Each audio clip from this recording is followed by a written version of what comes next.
Yeah, today's state. All right. Now, this is a real equanimity. Previously, if somebody at the knowledge of arising passing away, when they still have the imperfection of vipassana, even though they have some equanimity, but that is not the real one. This is a real equanimity because they have equanimity. This means that they already see everything arise, pass away. Even they see the fear, their sense of danger, their sense of dislike. They even see this one also arise and pass away. So this means that he abandoned both the terror and delight. He become indifferent to all the formation because he already see them as anicca to anatta. When he see more of anatta, even if he get angry or uh he feel like sense of danger, like just now we say terror, danger, or even he like something because his sense of non-self is very strong. That is why he can become indifferent to them. All right. He become neutral to them because he neither take all the formation as I or mine. Okay. Like the man who has divorced his wife. So this is a very important statement here. So the real equanimity is he abandon like and dislike. That's the meaning.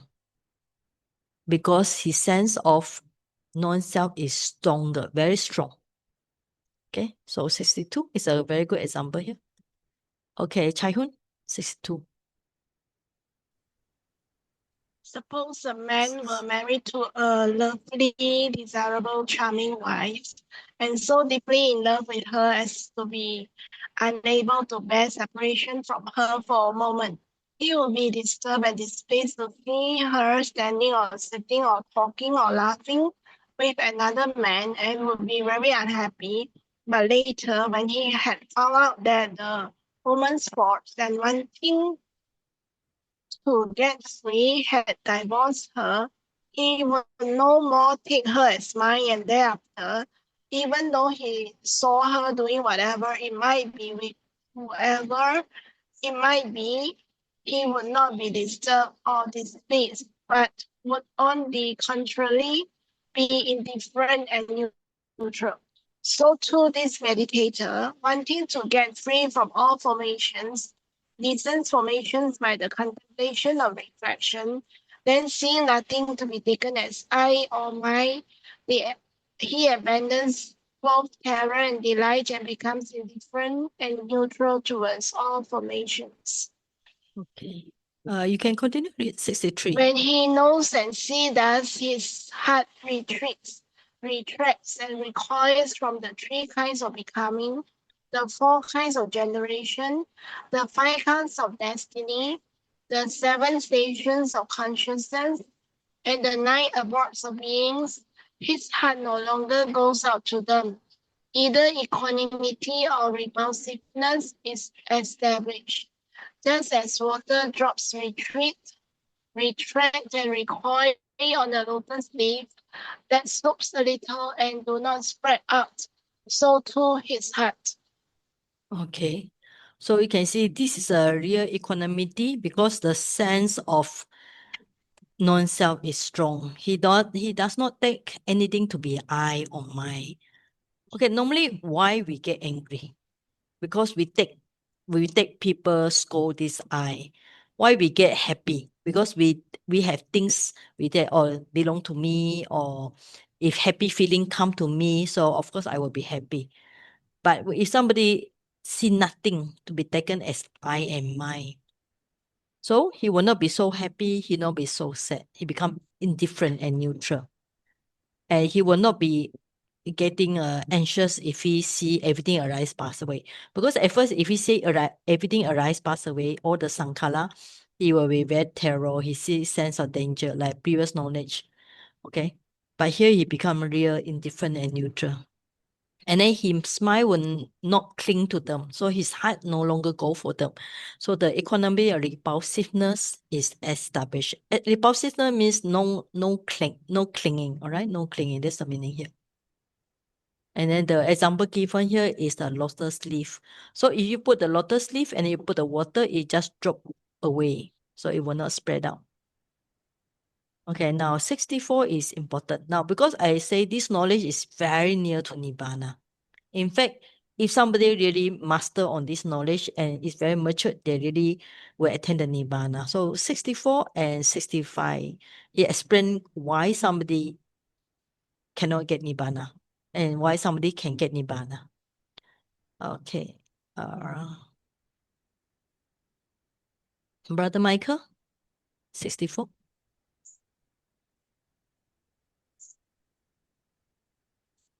But if this knowledge sees Nibbana, the state of peace, as peaceful, it rejects the currents of all formation and enters only into Nibbana. If it does not see Nibbana as peaceful, it occurs again, and formation as its object, like the sailor's crow. When traders board a ship, it seems they take with them what is called a land-finding crow. When the ships get blown off its course by gales and goes adrift with no land in sight, then they release the land-finding crow. It takes off from the masthead 30, and after exploring all the quarters, if it sees land, it flies straight in the direction of it. If not, it returns and alights on the masthead. So too, if a knowledge of equanimity about formation sees Nibbana, the state of peace, as peaceful, it rejects the currents of formation and enters only into Nibbana. If it does not see it, it occurs again and again with formation as its object. Okay, thank you. All right, so it's like what I said just now. So first before that, you try to say everything anicca, dukkha, anatta, until you build out the sense of anatta strongly. So when you don't cling to any formations, then that means that you only see, if you don't cling to any formation, that means that you reject it, you don't have attachment to it. Formation here means your mind, matter, nama, rupa. And then the mind must incline towards Nibbana. Right? Somebody might don't cling to the formation, but their mind does not incline towards the Nibbana. So only when the mind really interested, really want to attain the Nibbana, see the Nibbana as a very peaceful place, then the mind will go there. All right. So it's like the example of a sheep with a crow. Okay. So that's how if the crow can find the land, it will go there. So if the crow cannot find the land, it come back again to the ship. Nowadays, with the modern technology, what do people do? They use a drone. Okay, you all know that. But ancient time, they are using the crow. Right, so that's the thing. Right. So if it see Nibbana as a peaceful state, as peaceful, it rejects the formation of all formations and enter into Nibbana. So it does not see it. This means that it will not go to Nibbana. It come back to the normal life, normal formation. Okay. So that's the thing why somebody can practice the Sankaropeka, the equanimity of formation, reach it as Nibbana, and somebody not reach it. Okay, next, 66. Okay, GC Lee, can you try? GC Okay. Lee. Okay, thanks, Ajay.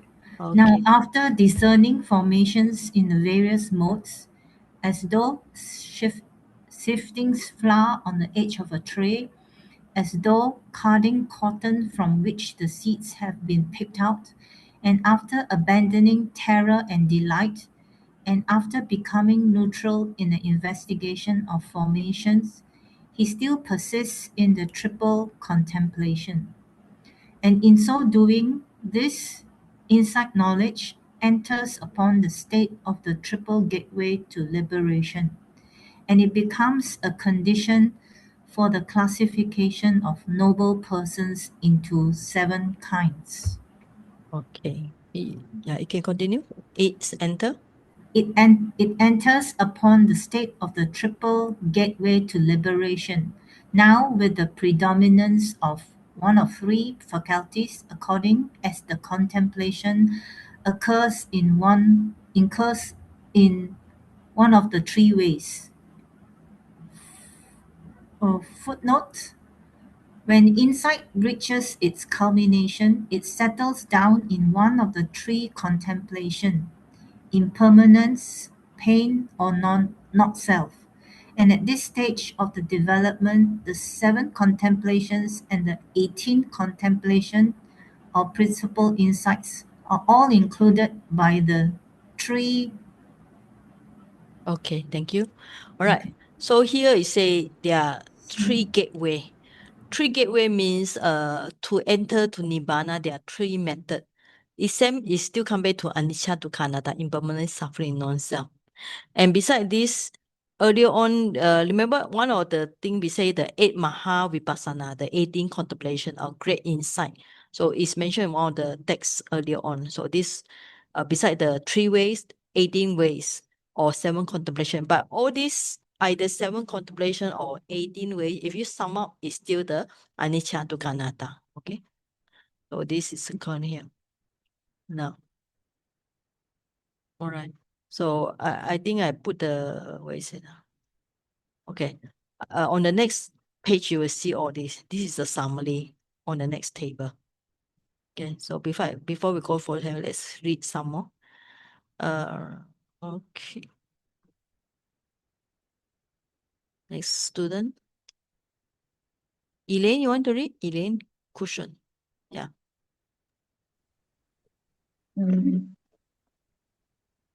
67, Yeah. 32, Yes. 33.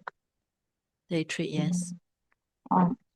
Contemplation of impermanence sees formation as limited by rise in the beginning and by fall in the end, and it sees that it is because they have a beginning and an end that they are impermanent.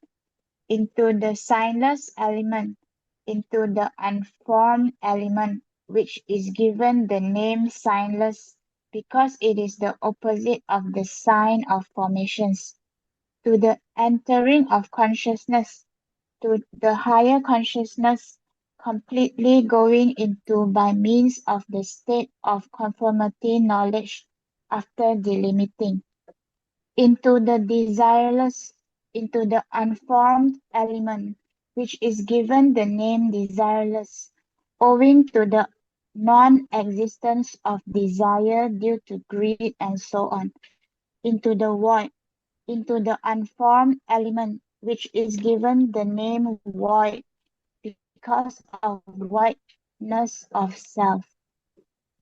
Okay. All right. So there are a few terms here. One is signless. Remember earlier on we see the word sign and occurrence. So what is a sign? Sign means sign of formation. So opposite of signless means unformed. Unformed element, normally we're talking about Nibbana. Okay? Because Nibbana is not formed. It's not normally in Pali called asankara. So Nibbana is asakanta. Asankata means unformed. Okay, sometimes we call it signless because Nibbana has no sign. Sign here means formation. So that's one term here. Another term is desirous. Desirous means non-existent of desire because there's no greed in the Nibbana also. Another meaning is voidness of self, means no self. So there are a few terms here. Then it's a little bit difficult text here. So, but I think it's good to read here. So I will read 68. Okay. Now, there are a few terms here. One is limited. What's the meaning of limited? Limited means by rise and fall. Because if we look at the sankhara, all the sankhara or namarupa, it will rise and fall. So in a way, it's called limited. It's a process. It's a very short or circumscribed. So when you see contemplation, how do you know contemplation? Because there's a rise and fall. That's the meaning of limit by rise and fall. And in detail means when things rise, before rise means previously it does not exist.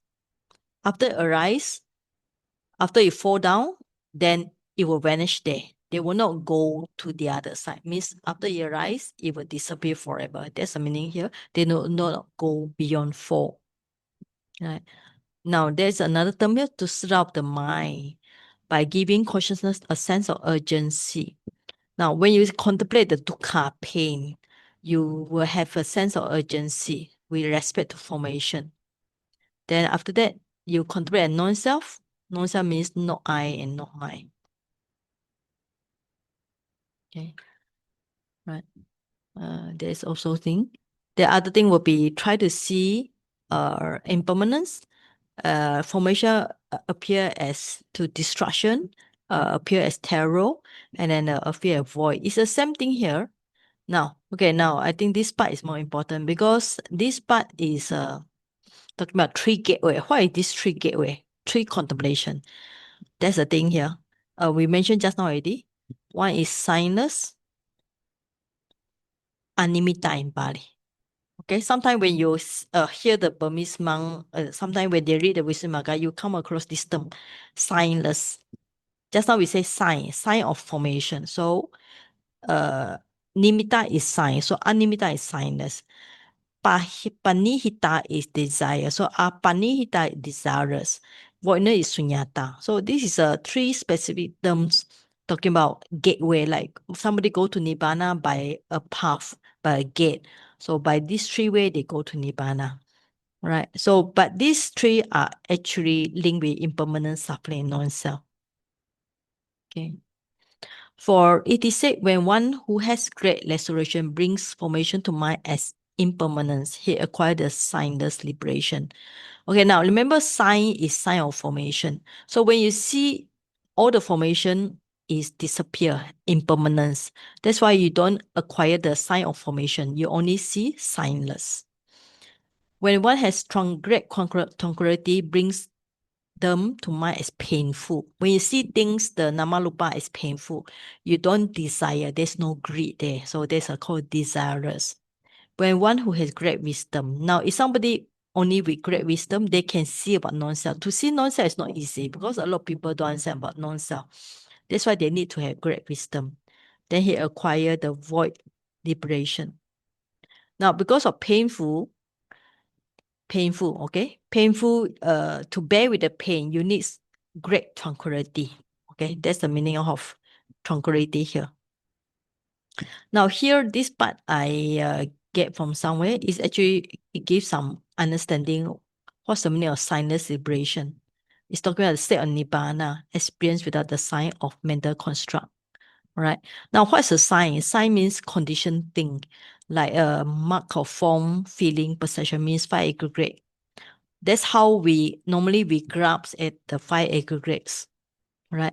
So the biggest sign is we cling to the sign of permanence. When you have a feeling, you want the feeling to last forever. When you have a consciousness, you want it to last forever. Okay. So when we see somebody, we insist that this is a solid thing, solid experience will last forever. Now, just now we say the great, when one has great resolution, okay, resolution means the Pali Adimokha. So why you need Adimokha to see impermanence? So Adimokha is a force of conviction that cuts through the illusion of permanence. As you meditate on arising and passing away, means you try to see everything arise, pass away, arise, then the doubt can create. Is it gone? We come back. It feels so solid. So a weak mind remains stuck in the perception. So this means that if somebody, the mind is weak, they want things to last forever, even though it disappeared already. So a mind abundant in Adimokha, so he has to make a firm decision. So it must see things as anicca, impermanence. So this firm restoration acts as a tool that releases the mind from attachment, right, to those signs. Okay. This means that you need to let go the sign of permanence, stability, and solidity. I think this is a good example. So decision timeless. I think we can skip it. Now, signless. So you have few one. Sign here. Then you have a desirous. Okay. Then also void. So I made a table here. So first, one had great restoration, see the impermanence. Tranquility, see as painful. Great wisdom, you see as non-self. Through the sign aspect of signless, desireless, and void. Formation appear, liable to destruction, terror, and void. Okay, so it's a kind of like summary table here. So the path that occurs by making Nibbana as void. Right? So anyway, there are three ways here. So we are trying to three gateways. So this is the three gateway talking about signless, desireless, and void. So this means that when you contemplate your Namarupa, out of this anicca, dukkha, anatta, impermanence, suffering, and non-self, which one is stronger and which one will allow you to go to Nibbana? All right. So somebody who see impermanence all the time, so he understand more about signless. Somebody who see the Namarupa as painful, so he will go through the gateway of desirous. Somebody who has great wisdom, he see mind or non-self, so he will go through the aspect of void. So that's the meaning of gateway. So these three are the gateway.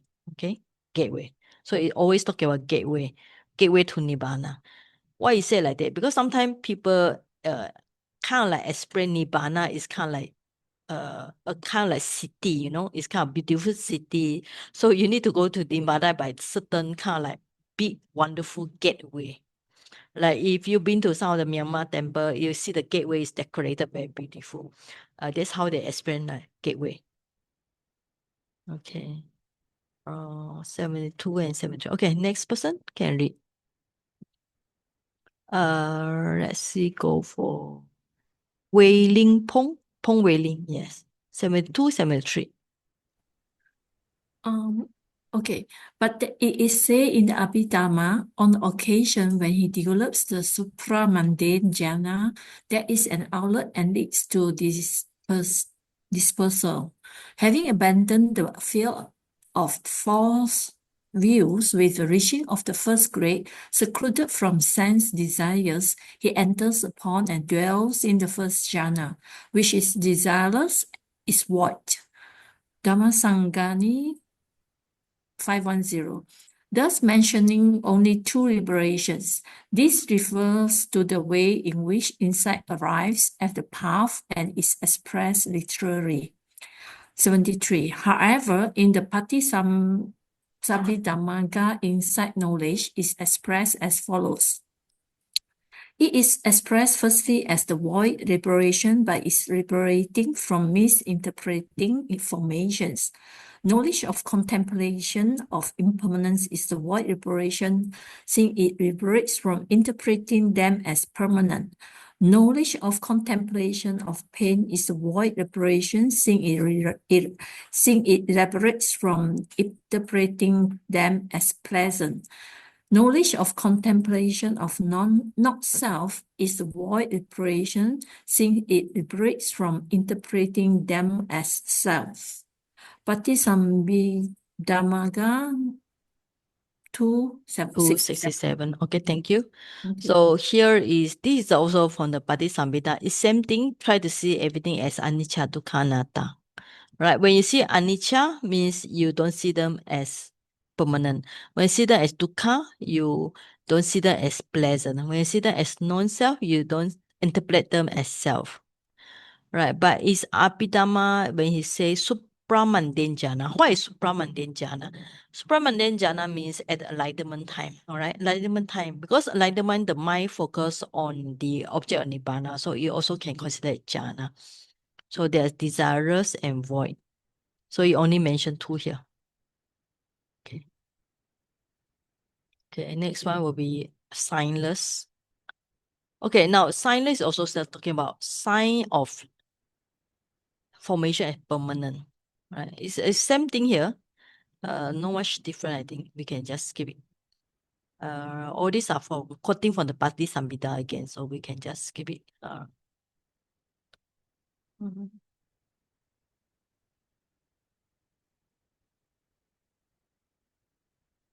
Okay, I think we can just finish it. This is quite same here. Right.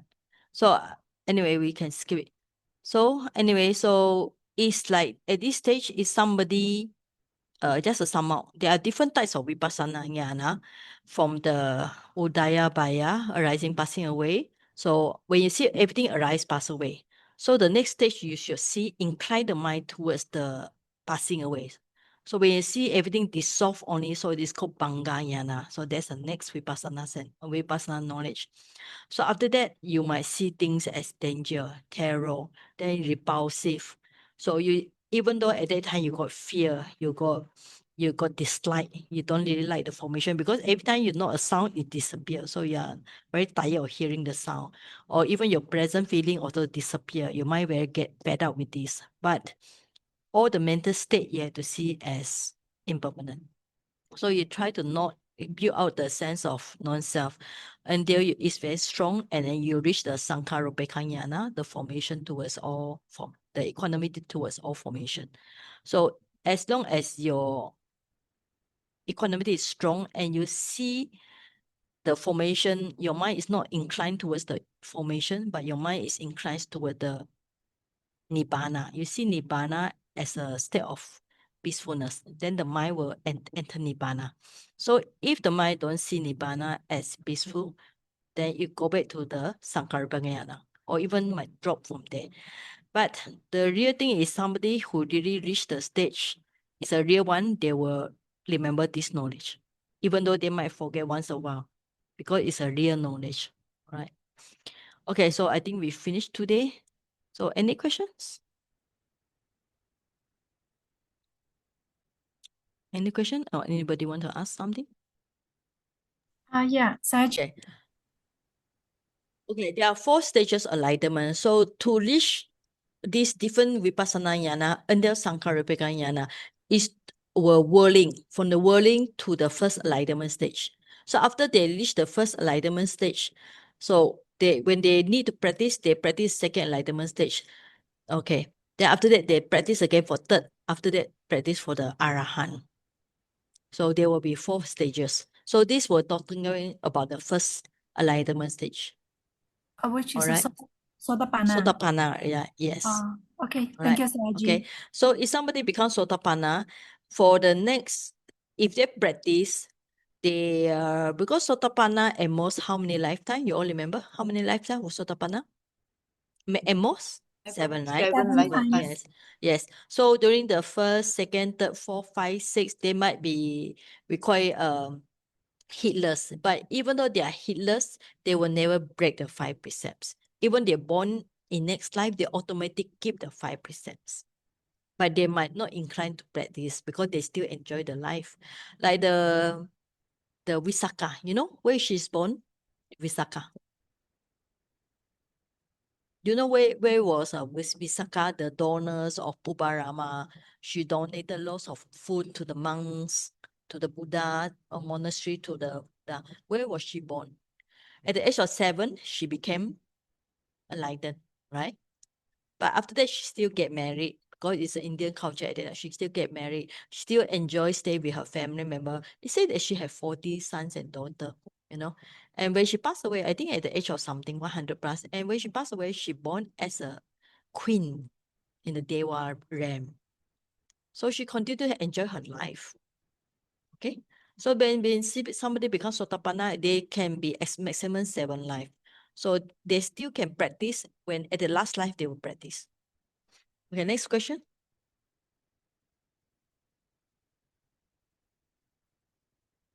All right. If no question, I think we can stop. Today is a fast one. So next title will be on different type of Sotapanna. That will be interesting if you want to know, like just now, different types of Sotapanna. Yes, Brother Ko. Saji, Mm. just now in the text mentioned about incline towards Nibbana Mm. is peaceful, but how do we know that whether there is the inclinations toward Nibbana, or the inclination there is a subtle desire for peace? Because as Okay, we you are talking about, is it their mind inclined to Nibbana or the mind inclined to just peacefulness, is it? yes. Okay. I'll give you a simile. I think everybody understand. Let's say if somebody suffer from cancer, right? and then the person is sick, and then she was being take care of her son and daughter, and she be sick for 7 years, 8 years because of, cancer. Cancer is a very terrible disease, right? Right. Or diabetes, cancer, diabetes. And somebody told her, you will be born in next life. She doesn't want to it. She really didn't want any more rebirth already. So her mind inclined towards Nibbana. So do you think that her mind inclination, is it real, or is it just normal peacefulness? What do you think? It cannot be peaceful in that sense. Yes, yes. Because the mind really see the formation as terrible. She understand that even she born, she will have happy family, happy children, but next life she will be having some disease. Nobody will escape from disease, right? She already learned the lesson. She see the nama rupa. Because if you ask people who really understand the formation as danger, she will be one of them. Because most people you ask, everybody will say, I will still want to come back next life, right? Unless somebody like her who suffer from serious disease, they really don't want to come back next life. Yes, Brother Michael? How come reverse the question? Okay. If a person is inclined towards peacefulness, does that mean that this person, the tendency is they able to follow this path towards Nibbana? It depends what kind of peacefulness they want, because some they just kind of peacefulness is still based on self. Like, I want to be peaceful. I want my son and daughter to be peaceful. So it still cling to the worldly life. So in this way, no matter how they practice, they are very far from Nibbana because they don't understand the non-self. Here is somebody they understand the meaning of non-self.